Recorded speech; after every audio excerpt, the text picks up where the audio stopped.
before us. And Emma, I want to say that you're the Senior Recovery Officer, but you're the Senior Officer of Recovery, is that right? I'm anything, any combination of those three. Okay, right. That's how it's written here, so yeah. So you're either the SOR or the SRO for Disaster Services Department of the Federation. And Emma provides technical, you can probably hear me anyway, even online. Technical and organizational capacity support and guidance across a whole range of program areas, which includes recovery, livelihoods, food security, and also flexible delivery mechanisms such as cash transfer programming and market assessment.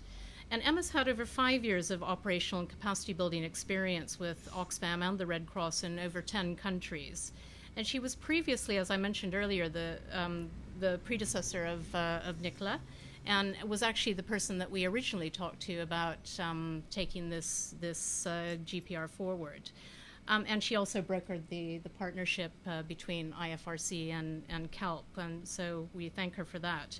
And finally, just to say that Emma is also a Sphere and Emma trainer, which is a bit confusing, isn't it? Emma is an Emma trainer. So, Emma, you're going to talk to us a bit about the challenges of institutionalizing and operationalizing cash and vouchers. Please, go ahead. Yes, in 6 minutes. In 6 minutes, that's right. I wanted to start. I've just come back from a training we did in the Federation of our Central Asia regional response team in Tajikistan. And it really struck me, we were talking about cash, and it struck me how much interest there is in cash. You know, as you were saying, Paul, that there's a momentum. People are aware of it. They're interested. And I think, you know, when practitioners think of themselves in disaster-affected communities, actually cash makes a lot of sense. But we do struggle. You know, there's really a lack of confidence, I think, of practitioners being able to make decisions and influence others around using cash transfer-based programming. Why is there this lack of confidence? There were 6 things which I thought were probably worth mentioning. One is the lack of capacities, skills and confidence in actually implementing and making decisions in cash-based programs. A second one is the political will, often, as Paul said, at national level. I think there's a degree of risk aversion in this area, which is really linked to the sort of comfort zone that we have in commodity-based humanitarian assistance, and the level of control that we have with that. The 5th point was, you know, the time it takes to set up cash programming delivery mechanisms, and I'll come back to that.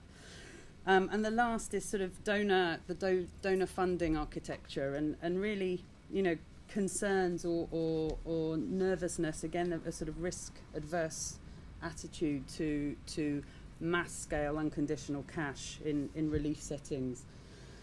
One thing I wanted to note, you know, yes, there's a lot of very detailed operational guidance, and the GPR makes a significant contribution to that. We also now have cash standards in Sphere, but there's still a gap where practitioners do lack the sort of confidence, as I say, to make decisions and persuade others, and that's what we I think need to start focusing on.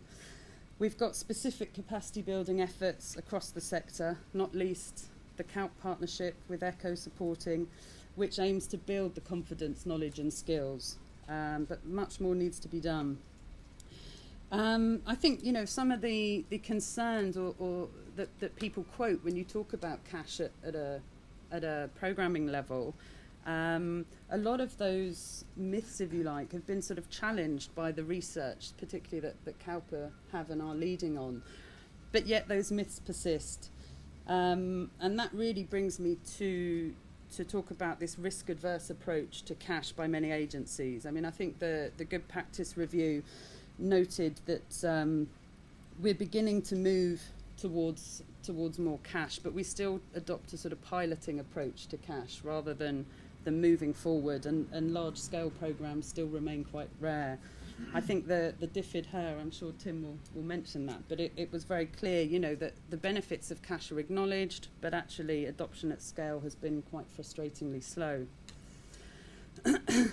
I wanted to just sort of pose, if we think about the risk management for humanitarian assistance, we really need to think about how risk differs for cash as opposed to commodity-based humanitarian assistance.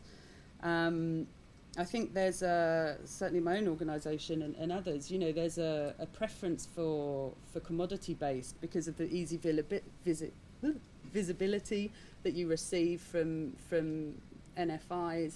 There's also the, it's fairly easy to monitor and record. And I think cash, will challenge us to sort of find ways to manage some of those.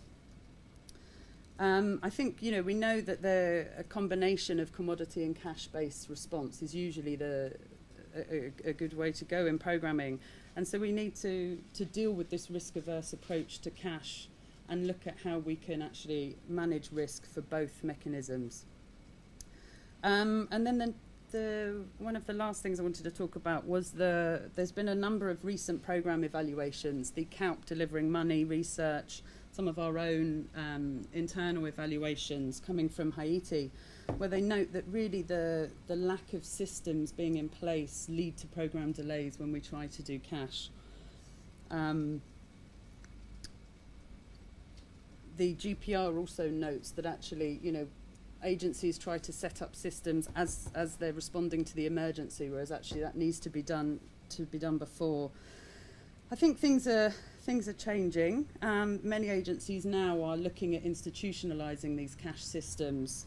We see it in the UN, as you've said, with WFP, UNHCR, UNICEF, FAO, with the NGO sector, Oxfam, Save the Children, and also with us in the Red Cross movement. We're looking at how we can develop the systems and the standard operating procedures for cash in peacetime, so that when something happens, they can be mobilised immediately.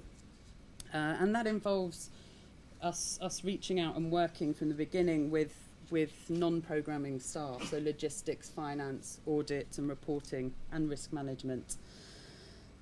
We need to be careful that this risk-adverse tendency that we can have to cash-based programming doesn't push us into developing overly sophisticated systems. I mean, they need to be fit for purpose. They need to be, if we're talking about rapid scalable distributions, often with blanket targeting after a disaster's happened, then we actually still need something that's fairly flexible, light, quick, and can support us to do that. Certainly sort of looking forwards, the shifts in donor positioning, I think, are really making quite an impressive shift, with ECHO, SDC, OFDA, DFID and others sort of increasingly talking about cash, wanting to see rationale for consideration of cash in proposals. We also need to work at the political level. I think, as Paul mentioned, making sure we have more clarity over links with social protection programming is something that we as humanitarian agencies need to get more involved in. I think, we've seen, as you say, Pakistan, China, the US, doing a fairly impressive large-scale cash-based responses, so we also need to learn from that. So, last 2 points, the future. I think, we will be seeing a time where humanitarian assistance is really delivered through a combination of cash and commodities. We'll be quicker, we'll reach scale better, and we'll be more flexible. But we need to make sure that that's the direction in which we're moving if we all want to remain relevant as actors in the humanitarian space. And I think we need to have more of a focus on preparedness, making sure that the information we need to decide on appropriate cash is embedded in our own needs assessments, and also that we have cash considered in all our contingency planning, and any agreements with delivery mechanisms can be made beforehand. Thanks, Emma. Is that 6 minutes? Yeah, it was pretty close. Yes, we're trying to leave maximum time for discussion, because I'm sure that I can see Silky nodding over there. I know she's going to have some points to raise. No, we welcome that, and we wanted this to be a forward-looking and interactive session, so we're